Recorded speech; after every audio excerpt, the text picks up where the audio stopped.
रात्रीच्या ना 2 चपात्या शिळ्या राहिल्या होत्या. आता म्हटलं 2 चपात्याचं तुकडं तर कोणाला पुरणार नाहीत. मग त्याबरोबर दुसरा नाश्ता करायचा म्हणजे पास्तासुद्धा थोडासा शिल्लक राहिला होता. मग म्हटलं पास्तासुद्धा बनवावा.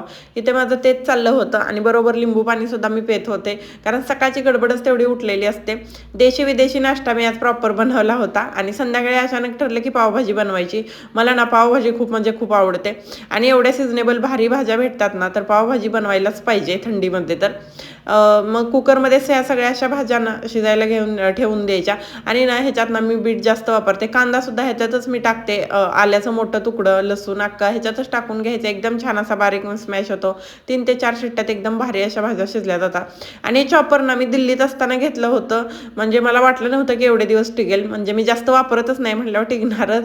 तर ह्याच्यात मी शिमला मिरची, कांदा आणि टोमॅटो एकदम छान असा बारीक करून घेतला आणि ना नंतर भाजी शिजल्यानंतर त्याच्यात खिसून असं बीट वरून टाकायचं. एकदम छान असा कलर येतो. आता स्वयंपाक चालू असू नसो माझं हे ना सारखं साफसफाईचं चाललेलंच असतं आणि पावभाजी म्हणाल तर एवढी भारी झाली होती ना. तर चला भेटू पुढच्या व्हिडिओमध्ये. बाय.